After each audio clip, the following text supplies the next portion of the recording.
Oi, gente, voltei e no vídeo de hoje eu quero conversar com vocês sobre um clássico da literatura extremamente necessário e ao mesmo tempo atemporal, apesar de ter sido publicado pela primeira vez em 1953. Nós vamos conversar sobre Fahrenheit 451 do Ray Bradbury, mas antes, já deixa aí o seu joinha todo especial. Se você não é inscrito no nosso canal, inscreva-se e ative as notificações para você não perder nenhum dos nossos conteúdos. Fahrenheit 451 foi um marco na literatura porque ele foi escrito em plena Guerra Fria.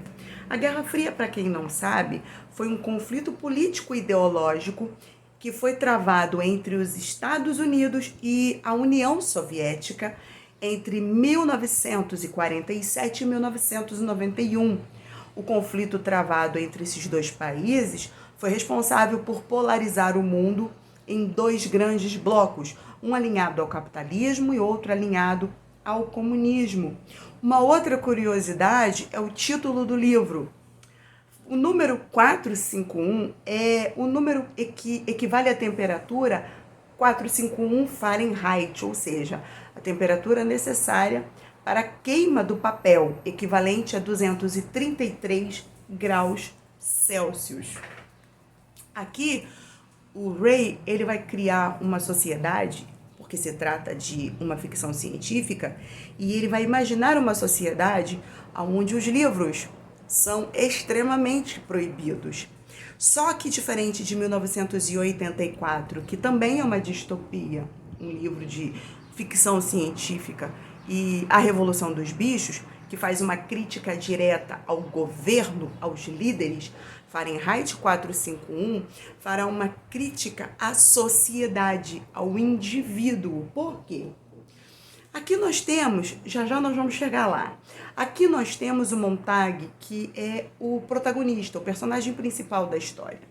E ele exerce o seu papel como bombeiro, recebendo denúncias e indo nas casas das pessoas para averiguar se as denúncias procedem, e chegando lá, ele não destrói somente os livros. Os bombeiros aqui, eles têm um papel que não é apagar incêndios. O papel dos bombeiros em Fahrenheit 451 é atear fogo.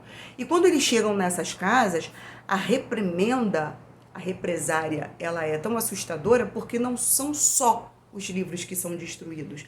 Toda a casa é destruída, é queimada, é levada às cinzas, como uma espécie de aviso para as demais pessoas da sociedade.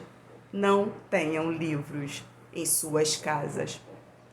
E depois de um episódio, quando o Montag recebe uma denúncia e junto com seus companheiros do corpo de bombeiros, eles vão a uma determinada casa de uma senhora para destruir seus livros e, logicamente, toda a sua casa junto, porque funciona, como eu já disse, como uma espécie de aviso, ele fica muito atordoado porque essa senhora, logo no comecinho do livro, ela prefere morrer a abandonar sua casa e seus livros. Então, quando a casa é ateada, quando o fogo é ateado a essa casa, essa senhora se recusa a sair.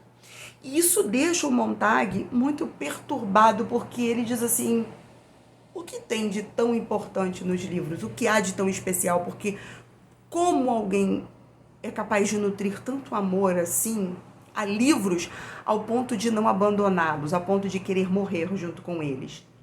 E dentro desse conflito que começa a se armar na sua mente, ele conhece a Clarice, que é uma menina de 17 anos, se não me engano, e ela gosta de observar a natureza, ela gosta de pensar, ela gosta de conversar, ela gosta de observar as pessoas, e isso dentro desse regime social também constitui um crime.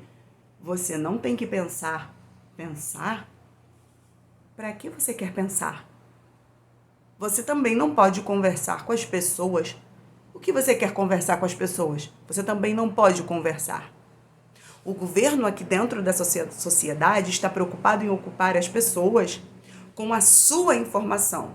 Aqui em Fahrenheit 451, os televisores não são de 50 polegadas, são de paredes inteiras, de um lado ao outro, do chão ao teto. E todos os indivíduos da sociedade recebem um fonezinho que transmite a programação de rádio do governo. Então, o tempo todo eles recebem enxurradas de música e de informações manipuladas do governo, e os televisores são interativos, são inteligentes e exibem novelas o dia inteiro, novelas com personagens que conversam com as pessoas dentro de casa. Dentro desse contexto aqui, a crítica é à sociedade, por quê? Porque conforme o próprio chefe do Corpo de Bombeiros diz, não foi uma ordem vinda do governo, uma ordem de cima.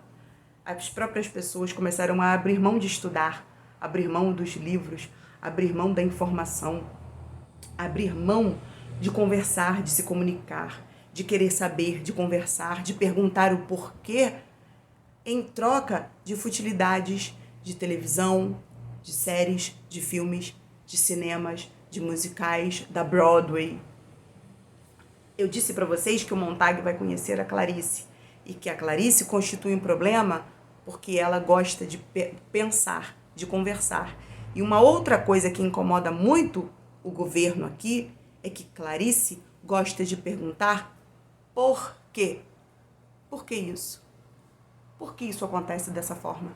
Por que isso tem que ser assim? Por que nós temos que aceitar calados? E isso constitui um problema. E por que eu disse que esse livro é atemporal? Porque hoje nós somos bombardeados o tempo todo com as redes sociais que mandam para nós informações vazias, fúteis, que nos ocupam o tempo todo. Porque quem nunca abriu o Facebook e começou a rolar aqui a tela, e você está num vídeo, e você não precisa rolar.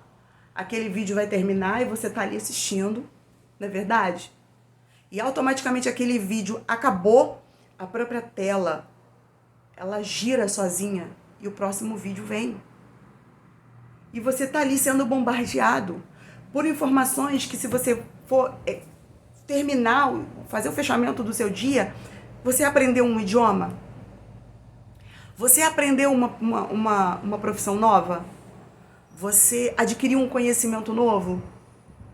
Aquilo formou a sua opinião de alguma forma? Não. Nós somos bombardeados o tempo todo com mídia, com filmes, com séries, com futilidades, o tempo todo, como em Fahrenheit 451. E aquilo ocupa todo o nosso tempo, ocupa a nossa mente, traz para nós a falsa ideia de que nós estamos em movimento, quando, na verdade, nós não estamos saindo do lugar, como acontece em Fahrenheit 451. E Montag vai começar a se perguntar, e ele vai começar a fazer questionamentos do porquê que os livros são tão perigosos, do porquê que os livros precisam ser destruídos. E haverá uma reviravolta muito grande aqui. Eu vou parar de falar, porque eu não quero dar spoiler, porque é impossível falar desse livro sem se aprofundar muito na história e de repente não dar até algum spoiler para você que não gosta de spoiler. Então eu vou parar por aqui, mas o livro tem uma reviravolta esplêndida e a mensagem, o livro termina com uma mensagem de esperança. O livro termina com um incentivo a que nós devemos buscar conhecimento, sim. Nós devemos perguntar o porquê, sim. Nós devemos questionar o porquê das coisas, o porquê que as coisas estão acontecendo dessa forma. Por que a nossa sociedade, as engrenagens da nossa sociedade estão se movendo da forma que estão se movendo. Por que nós não temos tanto incentivo à educação como nós deveríamos ter, incentivo aos livros, porque nós somos bombardeados o tempo todo com mídia, com rede social, com filmes, com séries, que não acrescentam em nada a nossa informação, ao nosso conhecimento, mas ocupam todo o nosso tempo. Traz para nós a ideia de que nós estamos, a falsa ideia de que nós estamos em movimento, quando na verdade nós nem saímos do lugar. Bom, pessoal, por hoje é só. Eu espero muito que vocês tenham gostado da indicação desse livro, dessa resenha. Eu espero muito que você tenha ficado curioso para ler essa obra, porque essa obra, na minha opinião, ela é atemporal, extremamente necessária e revolucionária para nos tornar pessoas não só formadoras de opinião, mas pessoas que tenham a coragem de sair do lugar e tomar decisões para mudar não só a realidade do mundo, não, mas a nossa própria realidade dentro da nossa casa, dentro da nossa família, dentro da nossa história. Deixa aí nos comentários o que você achou desse vídeo, deixa aí nos comentários qualquer coisa que você quiser deixar, se você quiser me dar só um oi, deixa aí nos comentários que eu vou ter o maior prazer de te responder. Até o próximo vídeo, muito obrigado por assistir e viva a vida!